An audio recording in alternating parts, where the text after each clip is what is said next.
I don't know when gauntlet matches started being no DQ, but that is what Helmsley, it's Harry Potter, expecto patronum, boom, and we just got some wizardry, man. DQs only matter when Helmsley tells commentary to say that they matter. I don't know how many times in the past 2 months we've seen disqualifications and commentaries like, match was thrown out, no winner. No, there is a winner. That guy attacked that guy, so the other guy wins. That's called a disqualification. Not in Helmsley's WWE. He just makes up rules as he goes along. And then last night there was a gauntlet match in which Bronson Reed just interfered whenever he chose to. Whenever he wanted to, Bronson just kind of jumped into the match and helped Breakker. And Michael Cole is screaming, remember, guys, remember, there's no DQ in a gauntlet match. And BC's like, no, Michael, you can't remember something that you just made up. If you just made it up, you can't remember it, right? Because it's not an actual thing. You just poofed it into existence. And now all of a sudden, gauntlet matches don't have disqualifications. The problem with that, forget the fact that, yes, they do. Every match should be treated as a separate match. Every match is a separate one-on-one. It's a gauntlet. But on top of that, it wouldn't make sense. If you make a gauntlet match no DQ, then a situation like last night where Braun Breaker has a partner like Bronson, and Bronson happens to be out there the entire thing, well, wouldn't they both just make sure that everybody is beat really quickly? Like, wouldn't Braun Breaker be out there with maybe Damian the Snake of Jake the Snake Roberts and just have him bite everybody and pin him real quick? Or you could go out there with Sting's baseball bat or start chasing him with Stone Cold Steve Austin's pickup truck. It's no DQ. Why would you have to sit there and have 5 separate matchups? It's no DQ. You and Bronson Reed can just destroy everybody in 30 seconds and get your title match.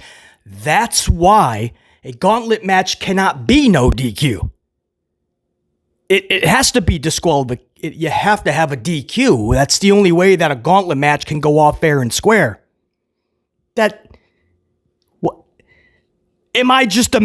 Have they always been no DQ and BC is just realizing this in 2025? I guess it's possible. You know, growing up, gauntlet matches weren't really a thing. We didn't see too many, if any. Back in the Golden Era, I don't even remember them in the Attitude Era. Maybe that was a thing. Maybe Ruthless Aggression is where they really started up. But these days, they throw them out there just for filler. You can have a gauntlet match take a full hour of your television time. It's easy peasy, as Asuka would say. It's low level, bottom of the barrel, low-hanging fruit creative. You just pick a bunch of dudes and you say, you're all going to have separate matches for an hour. Boom, creative. That's all it takes. So these days, you see more gauntlet matches than ever, just like triple threats, fatal four-ways, battle royals. If you're wondering why you see so many of them these days, it's because it's easy, creative. It's not even creative, but it's what they have. They don't want to spend any time on this. If you need a new champion, if you need a number one contender, you're going to have tournaments, or you're going to have battle royals, or you're going to have fatal four-ways. Gauntlet matches. Every match is just to get us to another match. Stories are thrown to the wayside. It's just a match to get us to a match. This match is going to be for the number one contenders. This match will catapult this person to the U.S. title match. This gauntlet match will take us to a future world.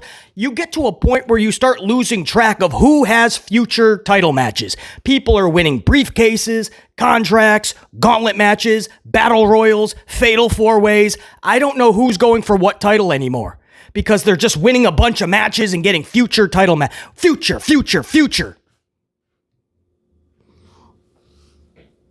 Yes, I miss stories. Just give me 2 dudes or 2 gals and give me a story. I don't need wrestler B to win a match to get to wrestler A, and that's supposed to get me excited to see wrestler A and wrestler B fight because wrestler B won a match? Where's the stories? Anyway, I don't remember gauntlet matches, period, until recent memory, recent years, but I don't remember them being no DQ. And they really put an emphasis on it last night, and it really didn't make sense because I'm watching Bronson Reed jump in there every now and again. What are you doing, you idiot? Get in there and finish them off. Mortal Kombat, finish him. Finish him off. What are you doing, man? And then when it was all said and done, Breaker's looking up at the lights. He doesn't even win the thing. This is the dude with the faction. He's got the wise man. Oh, I'm sorry. He's a dolphin now or a fucking a toothbrush. Oral-B. He's got the Oral-B, Paul Heyman, and he's got this 300-some-odd pound Bronson Reed. And he still can't win. You could have Sethington Rollins hobble down there with one leg to at least help out with a crutch. A crutch, an Oral-B, and a Bronson Reed. No. So now you have the dumbest faction in wrestling history. That's what this group is now. They didn't even have an identity. They don't have a name for the group. They don't have theme music for the group. They don't have anything. Now you could just call them the dumbasses. No DQ, and somehow Breaker doesn't walk away with the W. Nor should he have. That should have been going to LA Knight or a CM Punk. That's another thing we're going to talk about. I never say the B word in pro wrestling, or at least I try not to, right? Everybody overthrows that B word, buried, all the time. I try not to say that because there's always a way that you can creatively bounce somebody back, usually. Unfortunately, for LA Knight, I think we hit the wall. I truly believe we hit the wall with LA Knight, and I'll explain when we get to that in the review. I'll tell you why I feel that way. What happened to LA Knight last night? Unacceptable is an understatement. That's not even the word. What they did with LA Knight last night, that is how you literally begin the burial of somebody like Knight. Did you hear the crowd reaction afterwards and how Uso's music hit? Just forget about what you just saw. That is the worst possible way they could have used La Knight. We'll talk about it. But I want to talk the format, and then we'll get right into the review. The format of this is the big positive I do have to say about Raw last night. They took the momentum from Evolution and they said, screw it, we have nothing anyway. Let's roll with this. And that's what they did. You ain't gonna believe the format they went with last night. That is a Folgers, by the way. Folgers, the best spot of waking up.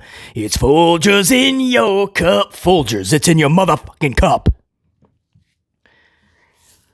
So they started this with an hour and 45 minutes of straight women wrestling and promo. It was basically an extension. Evolution 2.5. 2 hours almost of the women. It wasn't until the last 45 minutes of the show, an hour and 45 into it, where the men took over with one match, the Gauntlet match. I didn't mind the formula. I really did not mind them replacing segments or matches that have to do with Samuel Zayn. Or maybe the Viking Expedition Experience Raiders. I don't need to see that. It's boring. If you want to parade the females out there, if Iyo's going to come out there, cute as can be with Liv Morgan's booty shorts on, listen, that beats Samuel Zayn any day. The formatting actually went. They just took what was uber successful on Sunday night, Evolution, and they extended it into Raw for almost 2 hours.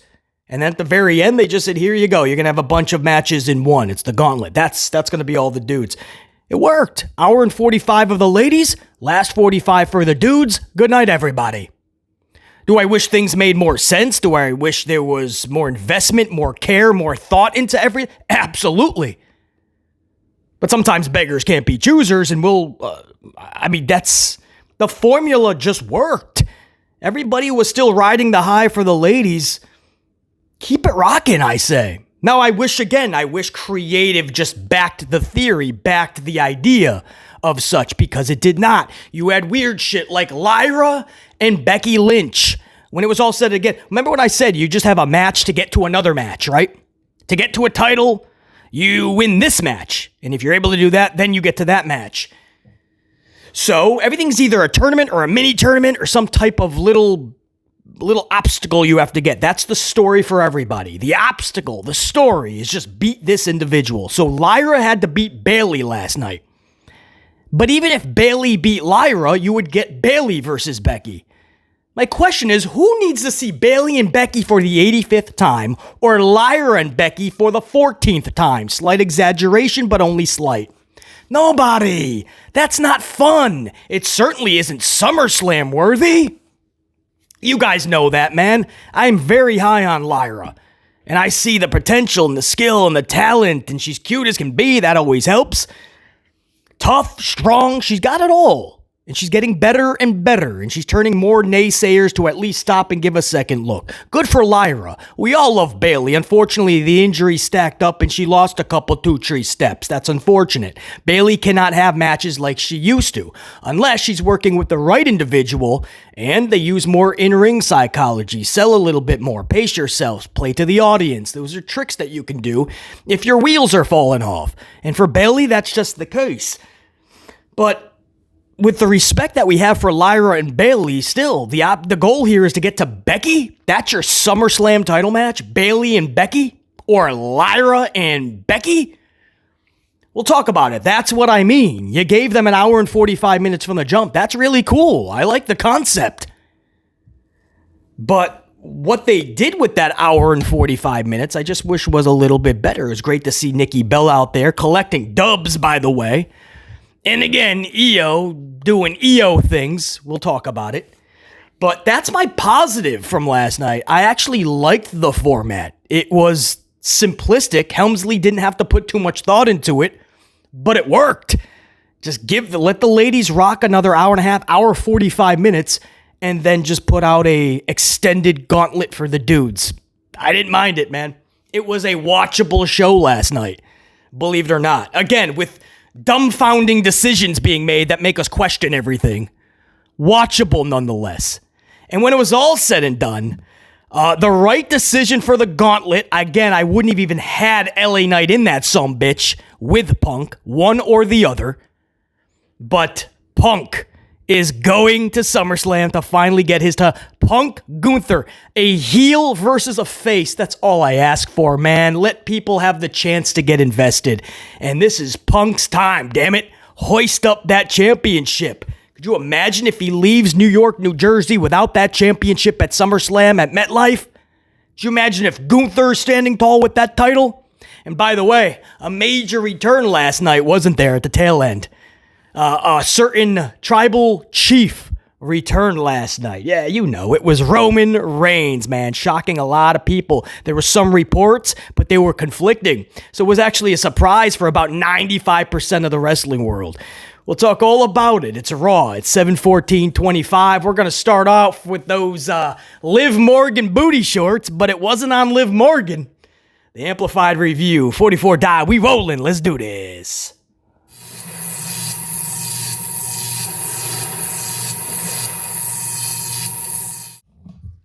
So Naomi would start this show, in-ring promo, and that title, man, it just looks like it belongs on Naomi. It just fits. It's just sometimes two things, they just go so well, like peanut butter and jelly, macaroni to cheese, Mercedes Moné to pro wrestling. That championship, man, it just looks so good on Naomi. Rhea Ripley would come to the ring. She's not too happy. She was not coming to the ring to exchange Hallmark cards.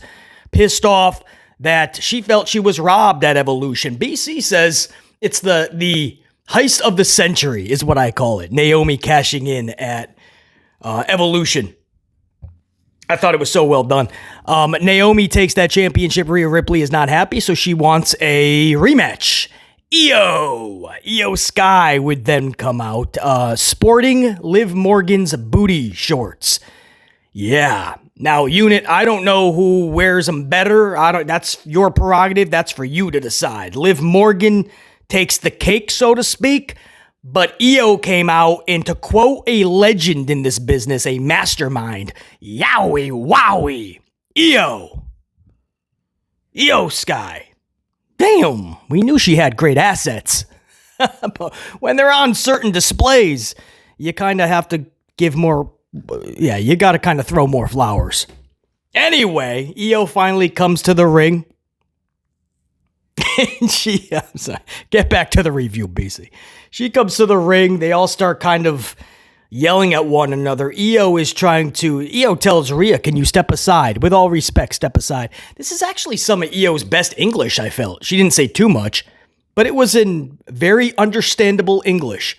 And Naomi playing her heel character so fucking good. Naomi goes, I don't know what you just said, but both y'all better get to the back of the line. Like the back. And she was just great. Naomi, man. Like, that is the rudest thing you could say. You know, when somebody like Iyo is really trying to speak something like English to you. And Naomi, so sincere, looks right at her and goes, I don't know what you just said. Get to the back of the line. Oh, it was brutal. It was great heel work. Naomi. Salute. And this is when I believe Adam Pearce would come out. Yes, Adam Pearce comes out and he just declares that it's going to be a triple threat match at SummerSlam. These three ladies for the title. So see, this is the problem, man. And I hate to say fair, right? It's pro wrestling. It's a show. I understand, but make it make sense, man. Naomi was the smart one. She cashed in and made that a triple threat. She got the prize. Her very first title defense, or at least announcement of a title defense, is the same thing. A triple threat? She's getting punished for being smart? Because what you're saying is it would have been much better if she had just won the championship one-on-one, right? Didn't even make that a triple threat, because then she wouldn't have had to go right into another triple threat. She should have just waited until Iyo was kind of down and out by herself and then beat her, right? She's being punished for doing a very smart move at Evolution. Now she has to go right back in there into the Lion's Den with two individuals. She doesn't even have to look up at the lights. She doesn't have to lose. This could literally be a situation where it is a situation where she's going in there and having to take on two other individuals. That's screwed up. I don't see how that match can be made. You're literally running back the same match, the same last minute of the match we saw at Evolution. It just doesn't scream creative to me. It's very just low-hanging fruit. That's what I mean. They don't want to create like a fun story. They're just going to take the end of Evolution and they're going to go, let's just do that again. Same three. But how does that make sense? How is that fair to Naomi? It wouldn't be. She did a very smart thing, a very smart move. She won the game of chess. And Adam Pearce is like, no, you got to redo the game. Now you have to do the same exact thing, but now they're going to be totally fresh. What's the point? I don't know, man. I don't like this at all. I just feel like Rhea Ripley just will not get out of the title picture. Just put Rhea Ripley in a story. That's it. She doesn't need a title. You can tell they're just prolonging this, and Helmsley doesn't know when to just do the deed and put the title on Rhea because he knows there's such backlash against Rhea right now getting a title. Even Ripley fans are going, listen, we love Ripley, but like, yeah, it is true. She doesn't need a title right now. She doesn't. Put her in some good stories. It's bad enough you have somebody like Iyo with all the momentum in the world and she just loses her championship. That was her first title defense since WrestleMania. Her first title defense since Mania when she defended it in a triple threat. Because she had only had 3 matches before that. One was a tag match with Rhea. And another one was a draw against Stephanie V. And then she was able to beat Roxanne Perez in a match that had there was no championship on the line. One title defense since WrestleMania, and she lost it. So if anybody, just do Iyo and Naomi. You have your face, who's got all the momentum in the world, Iyo, who just lost her title, and you have Naomi, the ultimate women's heel right now, because that's the work she's putting in. She's doing it great, and she's the title holder, and she robbed Iyo. Sorry, not sorry. Rhea Ripley, literally get not to the back of the line, but just find another story. Ripley had her chance. She lost via the rules. Naomi cashed in. Bottom line, Ripley didn't lose anything. She was never the champion. So this should be Iyo, Naomi, one-on-one SummerSlam. No. This is a way to just stuff Rhea in there. And then I just know it's just gonna convolute this story for the next couple of weeks. Could have been a lot better if this was just Iyo and Naomi. I just feel like we're always going to have Rhea in this situation. I don't know if it's going to be as nauseating as Charlie Flair for 10 years, but I can already see it's getting to that nauseating point. But that's okay. Liv Morgan's booty shorts on Liv or Iyo Sky. That makes everything better. We'll move on. Couple more amazing Japanese talents. The Kabuki Warriors taking on Raquel and Roxanne. They're tag team champions. Now, in this tag match, Asuka and Kairi versus Roxy and Raquel, Mike Cole questions Dirty D's loyalty to Liv Morgan while out there with Roxy. So Michael Cole's just questioning, just that, Dirty D's loyalty to Liv Morgan. And Corey Graves' response was great. Just because you're on a diet doesn't mean you can't look at the menu. I just love that line. Just because you're on a diet don't mean you can't look at the menu. Just because Dirty D's, he's off the market with Liv Morgan doesn't mean he can't be around Roxanne Perez.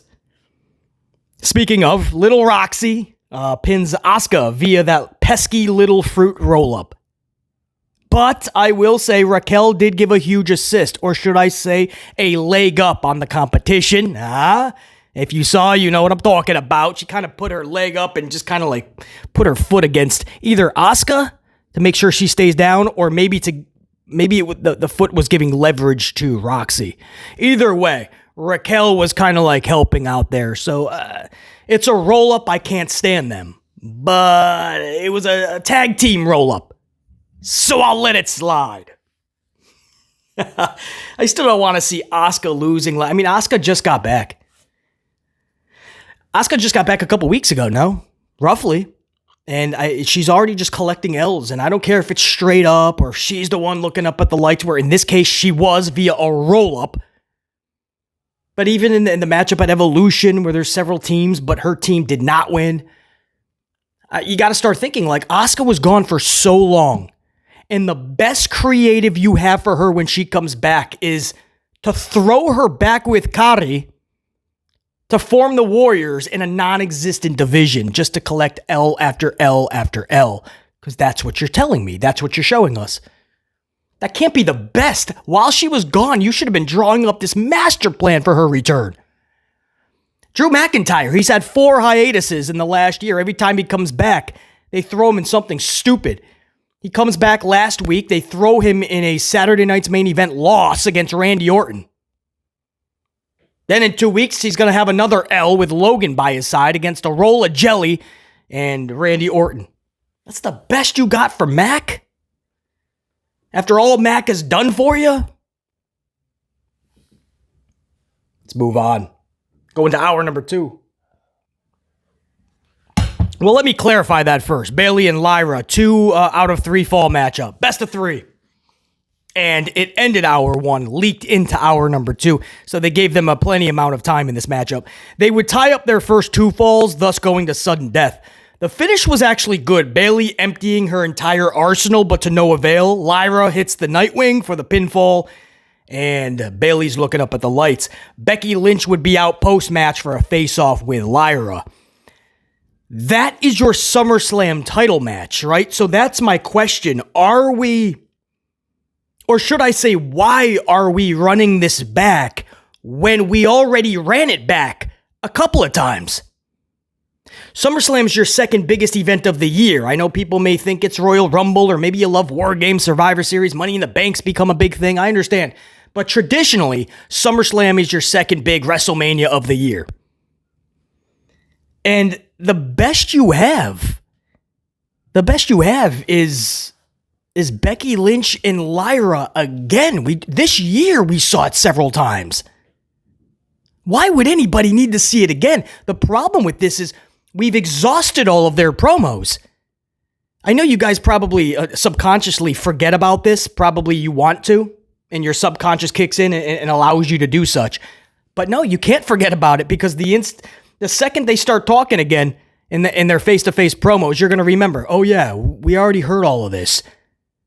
Guys, their whole story was just them yelling at one another. That's it. A couple of attacks and brawls. That was it for months. And that's what you have a couple more weeks of. I guess the best thing to hear right now is that there is only 2 weeks to go. And that's why WWE is lazy right now and just throwing together a match you've already seen. That way they don't have to tell a story. They don't have to get creative. They don't have to do anything. They're just going to go, history, that's their story. We're just continuing this from the rest of the year. That's all. That's what we're doing. It's long-term storytelling, basically. Okay, that's what it is. I mean, how many more promos do you have to hear with Lyra screaming at Becky or vice versa? We've exhausted it. We've talked about it on the show many times. It's done. They don't have nothing more to say to one another. And we've already seen them wrestle and fight, win, loss. They flipped wins. They flipped losses. So the question is that the best title match they could have came up with for SummerSlam? Of course not. Wild concept. At least it's face versus heel. I'll give that credit, thankfully, because that's not always the case at all in this company. But wild concept. What about the champion taking on a new challenger with all the female talent in WWE today? NXT, WWE, all the female talent. Why are we seeing the same matches over and over and over and over and over again? And then, some people won't even complain or bitch about it or raise their standards. They'll just go, no, that's Helmsley doing long-term booking, basically. That's long-term storytelling. Really? I'm just seeing a bunch of rematches. Where's the story? BC, man, they have promos once in a while, man, and they brawl. Come on, BC, that's a story. Okay. So that's it. I like Lyra. I like Becky's heel work. I know that's a hot take. A lot of people don't want to see Becky. Becky Hogan, they call her. She just did a promo or something. I was reading somewhere. And she was like, I am not Becky Hogan. If I'm Becky, I'm playing into that. If people don't like Hulk Hogan, I don't care what the reason is. I don't care if they don't like Hulk Hogan and they're calling you Becky Hogan, play into it. Let them hate you. Let them despise you. Who gives a shit? If I'm Becky Lynch, right up on the Tron, I'll have Becky Hogan. Becky Hogan. Play into it. The women would continue into the second hour. As I said, Nikki Bella, Chelsea Green. Nikki's first Raw match in roughly 7 years, guys. Hard to believe that, right? Hard to fathom that. Bella pins Green in roughly 5 minutes. I don't like that for Chelsea, but Nikki needed this. A lot of people thought Nikki, including BC, thought she had a real good chance of winning that Battle Royal at Evolution. But she didn't. But Nikki Bella had to win whatever match she was in last night. Didn't matter who the opponent was. So I felt bad for whoever was in the ring with her because they were going to look up at the lights. I have so much respect for Chelsea Green. Love Chelsea Green. She's been putting in so much good work. She deserves so much more and better booking and not losing her title in the middle of a SmackDown like she did to Zelina a month or two ago. But Chelsea Green was looking up at the lights within 5 minutes. Post-match, the not-so-secret Hervis attacks Nikki Bella. Still no Brie for the save. Not Brie Bella. But there would be a save, and it would be from La Primera.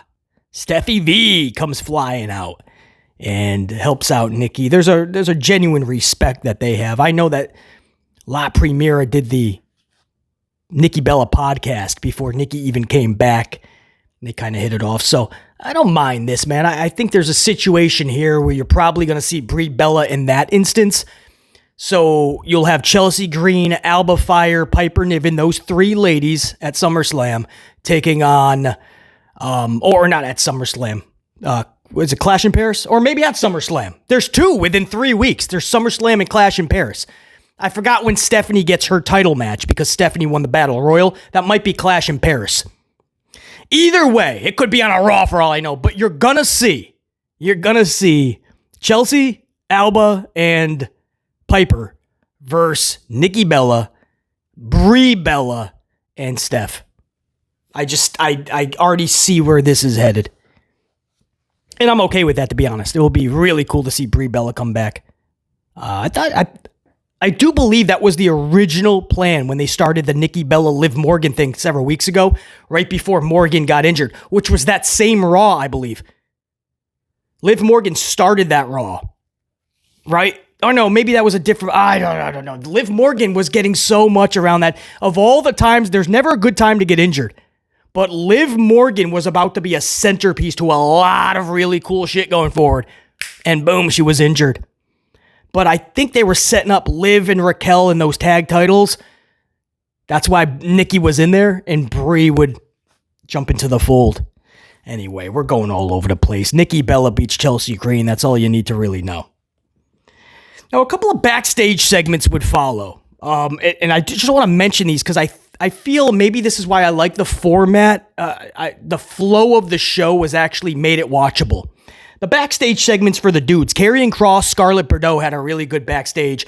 One of those like kind of vignette promos where some thought actually went into it. It was a pre-production promo, and I just love those when they're done correctly. And with somebody like Karrion Kross and Scarlett, yeah. Can I say I really care about anything Samuel Zayn is doing? Unfortunately, I don't. I like Sami Zayn, I really do. I just don't. He's never involved in anything I care about. Once in a blue moon, he will be. But, like, I just never care in anything he's doing. I don't feel he should have beaten Karrion Kross at Night of Champions at all. Especially, Michael Cole is screaming, Karrion has to win this match. We're all like, we know. And then he's in control, and he's got Sammy passed out. All of a sudden, Sammy taps into supernatural powers. He starts hulking up, tapping into Stranger Things is 11. Harry Potter, Expecto Patronum. All of a sudden, Sami Zayn jumps up, hits a haluva kick, and Sammy beats Karrion Kross with one kick. I don't like anything that went on with that, and it looks like it's just going to be extended.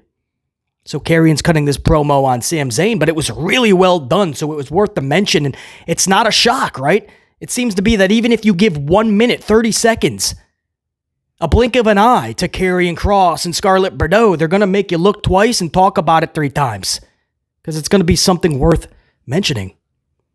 Karrion Kross, Scarlett, they're the real deal, man. And it's good to see them finally getting a little bit of chutzpah, finally getting that a little bit of shine, a little bit.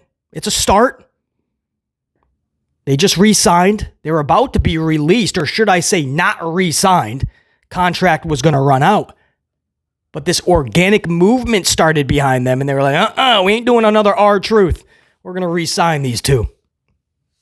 Then there was another backstage segment with The New Day, and it's worth mentioning because they took crappy garbage booking, losing their titles in the middle of a Monday Night Raw to the same people that had them a couple months before, Judgment Day, Balor and McDonald's. So what was the New Day's title reign for? They didn't even get any title defenses. Maybe 1? 2, if I really forgot. They had nothing. They won the titles and basically sat at catering. And then Helmsley's like, you know what? I got the Street Profits dropping the titles next week. I might as well have you guys drop them first. So they took garbage booking and they're kind of rolling with it, man. So they're still doing nothing. The last several weeks, they have done nothing. But they're backstage in full black and they're mourning the loss of their titles. It's basically a funeral for the championships. And they're really playing into it, man. They're depressed. They're all in black. And listen, they're only getting 30 seconds of TV time every week, but they're making it work. They're making it seem like here's a crazy concept because Helmsley doesn't feel this way, so it's good to see the talent feels this way. They are treating the championships like they're prestigious, like it's a big deal. Salute to the New Day. And there was a funny little segment with Dominic, too. Adam Pearce is telling Dominic, if you're not medically cleared next week, then fine. If we find out that you are, you will be taking on AJ Styles at SummerSlam for that IC title. And they go to walk away, and in the corner, you see AJ Styles on his knee, and he's like praying, like, please let him be cleared. And Dominic's screaming, I'm not cleared, AJ. Anyway, had to mention those backstage segments because in that first hour and 45 minutes are all the females taking center stage. The boys were doing their things in the backstage segments. And again, these little things aren't so little, and it makes the show either watchable or unwatchable. I feel they were doing a pretty decent job. At that point, Evolution 2.5 was officially over. It was time for the dudes to take center stage. And they would kick it off with Gunther and Braun Breaker doing an in-ring promo with one another. This is what Breaker needs first and foremost, not to be in the shadow of Sethington. So you never want to see anybody get hurt, especially Seth Rollins. There is some word that this is a bit of a work. Like he does have a banged up wheel, but this was a way to kind of write him off for a while. Keep the briefcase, not put too much of a focus on it, but write him off for a while. And there's still, I've watched it a million times, and it doesn't seem like just a natural, legit injury. It looked too staged in so many instances. So I think there is reality to it, but I understand if it comes to be that this was a lot of a work added into it. No matter what, I think we can absolutely draw the conclusion that Seth Rollins is injured. So you never want to see that. But for somebody like Braun Breaker, he just shouldn't be just a wingman. Some people are meant to be at first, and you build them, and then some people are like Braun Breaker, and it's just listen. He's gonna swim or he's gonna sink, but you got to find out up front. This is not a Batista situation where you have him and Randy Orton standing behind Hunter Hearst Helmsley. It's not a Cody Rhodes or Ted DiBiase Jr. where they're standing behind Randy Orton. I don't feel Breaker, it benefits him standing behind somebody like Sethington Rollins because it's already goofy, him with the Oral-B, Paul Heyman. Because Seth doesn't need a mouthpiece. There's no chemistry with those two. That's already awkward. And then you just have Bronson and Breaker thrown together. We don't have any reasoning still. They don't have a name. They have nothing. Braun Breaker looks like a geek in this scenario. So, side note, this is what was needed. The dude should be the main guy. And if it succeeds, off to the races. If it fails, cool. Now you know what you got to work on. I just don't feel Breaker works as a wingman right now. This isn't a Batista situation. But unfortunately, this is a heel versus a heel promo and match setup. So I don't know why you would tease something like this if it's not going to happen anyway. And when it was all said and done, it wasn't. They did this with Cody Rhodes and CM Punk. It was like before the Royal Rumble, I believe. Correct? And actually people were like, listen, it's face versus face, but it works. It reminds me like WrestleMania 6. Sometimes it actually works, like Hulk Hogan Warrior, and you're kind of like, all right, face, but this is badass. People are like, hey, Punk Cody, if done correctly, man, because that promo was good. Helmsley is stupid for doing this, but this could work. And then he never revisited it. What are you going to say? It's going to come back in a year, and that's long-term storytelling? Stop it. It was never come back. He just puts a bunch of stuff out there, and most of it doesn't come to fruition. And Helmsley was asked about that. By the way, he literally confirmed that that's how he books. He just sends a bunch out there and then he just picks something. You can't do that though, man. A, you're wasting TV time. You're just wasting time if you're putting a bunch of stuff out there that we're never going to see. Or maybe you got to wait a couple years or 5 years down the road or whenever. Why would you waste the TV time? Just tell proper stories for now. You ain't got to try to trick everybody with shit. We don't want to be tricked. We want to take something and go, oh, let's see this progress. Let's see it get bigger and better. So we have a situation where Gunther and Breaker are giving a promo. And listen to the crowd. I will tell you, if you ever wonder how honest, how amplified in honesty are these reviews from BC, listen to the crowd when they're doing their promo, man. They're chanting for CM Punk. So, am I surprised that the crowd was chanting for a face? They were chanting for CM Punk while Breaker and Gunther were trying to give you their all in this promo. But the crowd is like, CM Punk. It's because you have a heel and a heel setting a match. The crowd doesn't know what to do. They don't care about this. Yes, we could sit back and go, oh, that would be a badass match though, huh? Breaker and Gunther. Okay, but what's the purpose? There'll be a lot of badass matches. Get to them properly. Have the right situation set up for it. It was just weird to me. Just weird. Crowd didn't care for it at all and totally rejected it. And by the time it was done, all you heard was CM Punk chants. Now we go into the gauntlet match itself. This is for the number one contendership for Gunther's title, world title. They have Gunther like all up by himself up in the nosebleeds in his own little skybox. Him and a cameraman. He looks, they keep going back to him the whole 45 minutes that the gauntlet match was on. It was roughly 45 minutes in length. And they keep going by, and the poor guy looks so depressed, like he wants to take a nap. He looks like he just is just awkward. And every time they would show the whole body, it's just empty. It's just this dude. He's probably thinking, what am I doing up here? You kind of could have probably had him on commentary, maybe. Half of it, at least. Or have him by... I don't know why he had to be in a skybox. It looked like he felt very awkward, and I can see why. It looked weird. But anyway, he was up there to see who his number one contender will be, because that's how we got to do it. We have to have a match to get us to the match. Breaker and Penta would be first. Breaker just pins Penta. I think it was a spear, correct? Yeah, I don't know. I blinked and Penta was looking up at the lights. Breaker just beats Penta. There you go. All right. Match number 2. Breaker pins Knight. L.A. Knight was in this match from SmackDown. Why? What's the purpose? Why bring out L.A. Knight from SmackDown if your sole purpose in the middle of the gauntlet, and he's not even the end match, in the middle of it, you're just going to have this guy hit with a spear, look up at the lights, roll him out like he's garbage, and then play Yeaterman's music. Because that's what happened. They dragged this guy over from SmackDown, and Breaker just pins Knight with a spear. That's it, folks. I will use the B word here. And I hate using this in pro wrestling because fans use this too easily for everybody and they're not buried. Nobody's buried until they actually literally can't come back from something.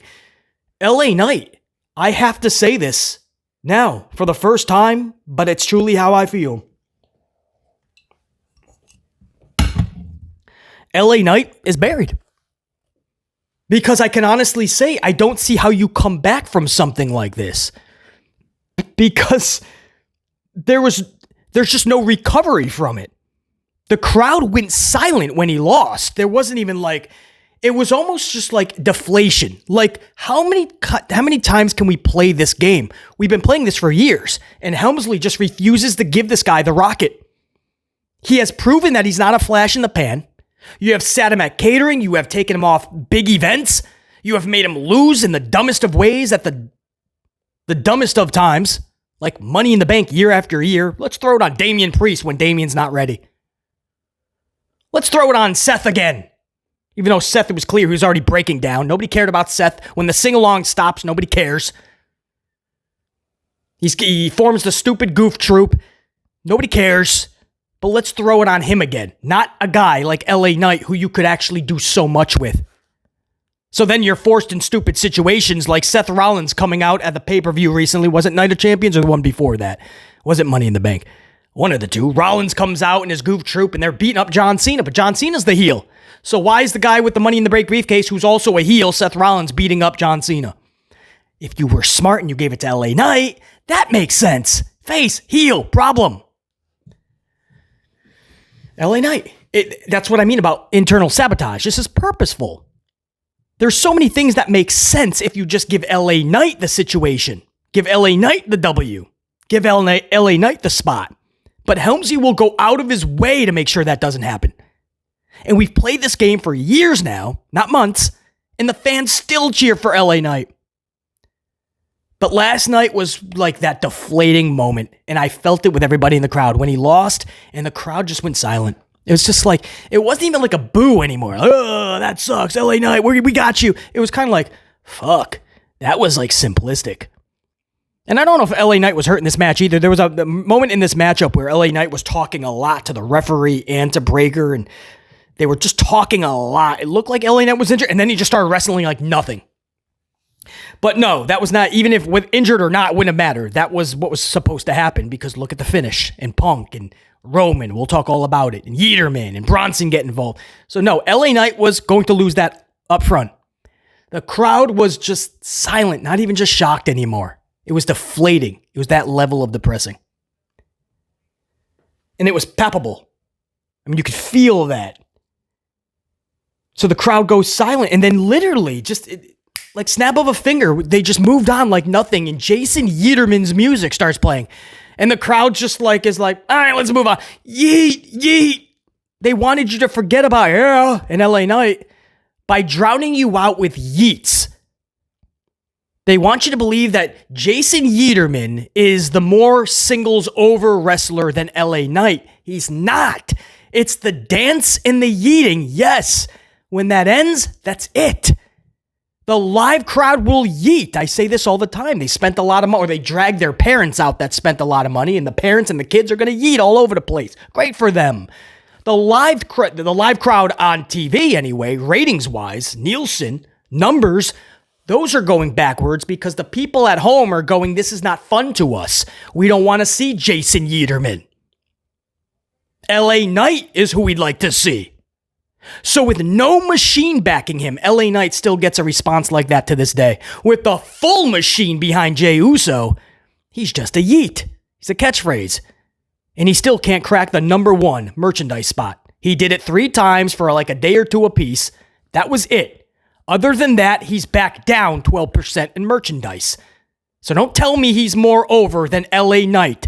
Absolute bullshit. The yeeting is absolutely a dance fest at the for the live crowds, no question. But on no planet is Yeaterman a better solo overact than LA Knight. Because you can't even put Uso in certain situations. The dude's blown up by the time he's done dancing. You can't trust him with a promo that's over 2 minutes.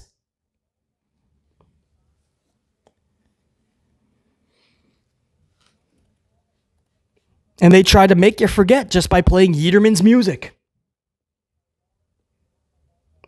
On what planet is Yeaterman a bigger superstar than LA Knight? No planet. Get out of that live crowd for a minute, man. Gauge your audience that's watching at home, because I'm telling you, it's a clear response from the people watching. They've wanted LA Knight to get to that next level for years. And after last night, I just don't see how you recover from something like that. I'll end that little side spiel with that.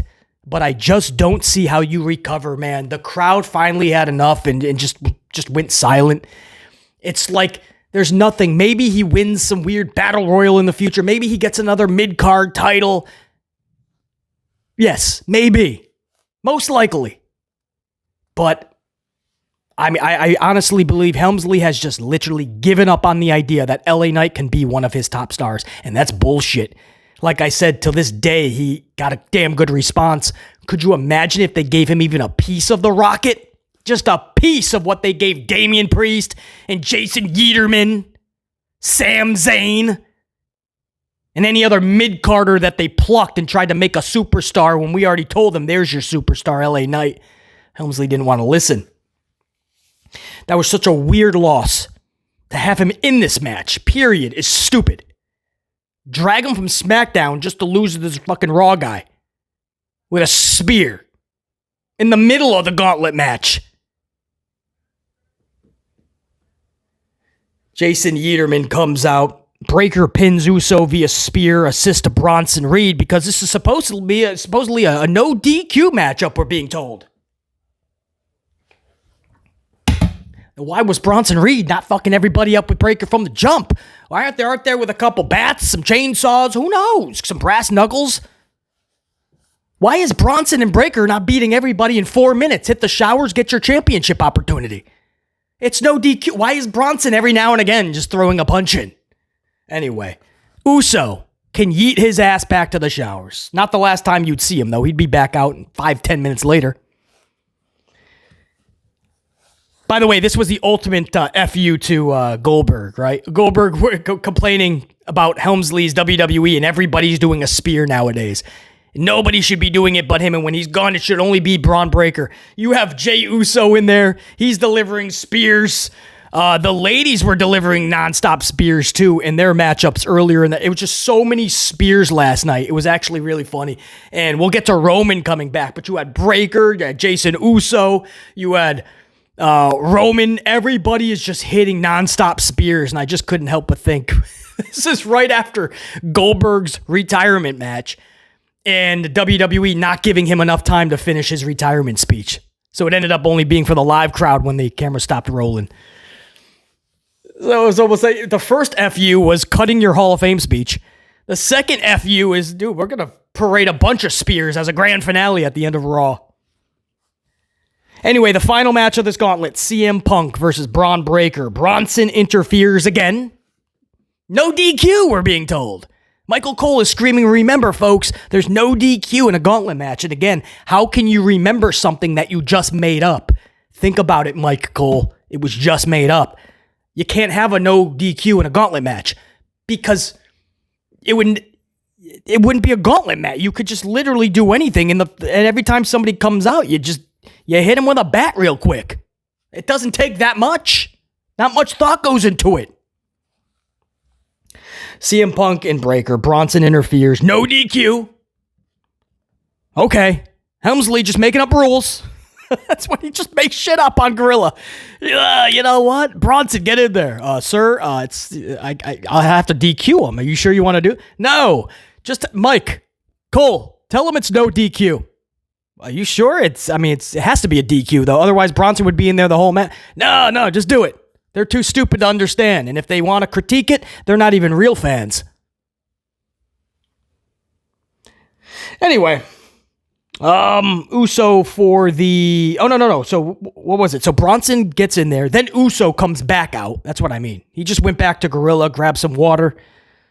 Then came running right back out to take out Bronson Reed. Punk would end up hitting GTS to defeat Braun Breaker. So, it's Breaker looking up at the lights when it's all said and done. CM Punk with the victory. CM Punk is looking up at Gunther, who's by himself in the skybox, looking all awkward. He's like, does this mean I get to come down from here? Can I come down? So Punk is, talking that trash. And all of a sudden, who was it? Bronson somehow got away from Jey Uso. That didn't even make sense. You could tell they really needed Seth on this because they were going to do some weird Roman-Seth one-on-one for SummerSlam, I believe. And that would have made more sense to have a third man because Roman was about to return. But instead, they needed Bronson somehow got back in the ring. So you're wondering, what the hell happened to Jey Uso? Didn't Jey just take out Bronson? So Breaker and Bronson are trying to take out Punk. And all of a sudden, the tribal chief, because fans were already chanting OTC. So some fans were privy to it, but there was conflicting reports. But sure enough, Roman Reigns, man, that reaction, that was a pop, let me tell you. And I know today's fans will pop for anything, man. They'll pop for Maxine and Tozawa coming out. But... I mean, that was pretty legit. Roman is that star. The thing is, this has become the new formula. Roman comes back, has a match or two, and then goes away for 4 or 6 months, and then comes back to a big... if we're already doing... This is supposed to be what wrestlers do at the tail end of their career. Roman still had another 5 years of his prime, I believe, period. If we're already doing this, what are we going to be doing in 5 years? I know you say, well, he won't be in wrestling, BC. He doesn't want to do this long term. I don't see that. I think Roman can pull this schedule off for 5 years, but is it going to play itself out? Because that's what started happening with Brock Lesnar. He started coming back every now and again, going on hiatus, coming back to a big pop. Oh, Brock's back. But how many times can you say Brock Lesnar's back or Brock Lesnar returns before you finally go, it's not even returning anymore. It's just Brock's schedule. Okay, we're all saying Roman returned, yes. But at what point are we going to have to stop saying Roman returned? It's just, oh, Roman's back. But... It's a big deal, I understand, because he's been gone for so long, and it's Roman. I totally get it. And even watching at home or in the bar room or at a friend's house, wherever you're watching Raw, I'm sure it was like a pulse. It was a shot of energy, right? That this show desperately needs. So Roman Reigns comes out. It's a spear fest, obviously. Takes out Bronson. Superman punches, spears. Bronson's taken out. Breaker's taken out. They're hightailing it. He helps out Jimmy Uso with a handshake of mutual respect. Punk is offering his hand like, help me up. Roman's like, nah, bro. CM Punk gets himself up. They're just looking at each other. I like how they did not show mutual respect. And Punk is just like, dude, come on, man. Let's be friends. And Roman's like, nah, get the fuck out of here. You ain't my oos. And the show ends with Roman talking crap to the Oral-B, Breaker, Bronson. We fade to black with the credits. Who produced this? Lee Fitting and Paul Levesque McMahon, Hunter Hearst Helmsley. And that was Monday Night Raw, 7/14/25. The ladies took the first hour and 45 minutes. Evolution 2.5. The final 45 minutes, the dudes took center stage with a gauntlet match. Several matches in one. We're told it's no DQ, but it didn't make sense because Well, I already said why it doesn't make sense. You cannot have, it doesn't make sense. Stop. But there was a lot in that gauntlet match, man. Breaker looked like a beast. That's a starting point for Breaker. CM Punk was in this thing and he won it, and he's going for Gunther's title. I've been waiting for this. I know Punk has taken a lot of heat in the community for many reasons. I was a big Punk supporter. When he left, he got real bitter and he trashed pro wrestling. So I felt that like we had to give him the same energy. So I was not happy with Punk in the way that he dealt with things. I understand he was pissed off and what WWE did to him and his wedding day. I get it. But when you start shitting on everything in the industry and the fans and belittling pro wrestling, that's what Punk was doing. And that's when I had an issue with Punk. But when he came back, I felt it was needed. The pro wrestling world needed more. And I felt Punk could deliver that. Him and AEW, unfortunately, was not a good mix. He needs stability and structure, and I think WWE absolutely provides that. That's why he's doing better in WWE. But I feel like this time around he is enjoying himself more. It is all about money for Punk. I do believe that. But I do feel like he's settled down a little bit, and he's taking it all in more. But I know the community is not happy with Punk still for a lot of reasons, especially the Saudi, talking all this thing and being on your moral high horse and talking down to people that go to Saudi. And then taking the $1 million yourself, because I'm pretty sure that's what he was offered, most likely, at least. And he took the money and he ran to Saudi. So a lot of people are not happy with that too. But I will say this, man. Gunther taking on Breaker or another heel or something stupid with Yeaterman again. No, thank you. It's time. It's time. CM Punk's got to hoist up gold, man. This is getting stupid. Should it have been at Mania? Most likely. Should not have been Yeaterman. It should have been Punk hoisting that title up at Mania. But Helmsley went through this fucking yeet phase, and that's what we got. It failed miserably, and in the middle of a Monday Night Raw, they took that title and gave it back to Gunther. And now do we rectify the wrong, and do we correct what we didn't do at Mania? Do we do it at SummerSlam? It's a consolation prize I'm willing to take because that's what has to happen. It sucks that Gunther only holds it for a month, 2 months. He just got it back, I understand. But how do you have Punk walk out of MetLife without that title? And just marketing. Gunther heel, CM Punk top face, title on the line.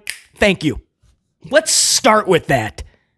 And then Roman comes back, man. That was your pop and biggest moment of the night. It was a watchable Raw. I don't think it was too much what Helmsley did, but it was, because it's a simplistic formula. Just throw a bunch of ladies out there for an hour and 45 minutes because Evolution was so damn good. We'll extend it. And then the last 45 minutes, we'll just do one big, long, multi-person dudes match.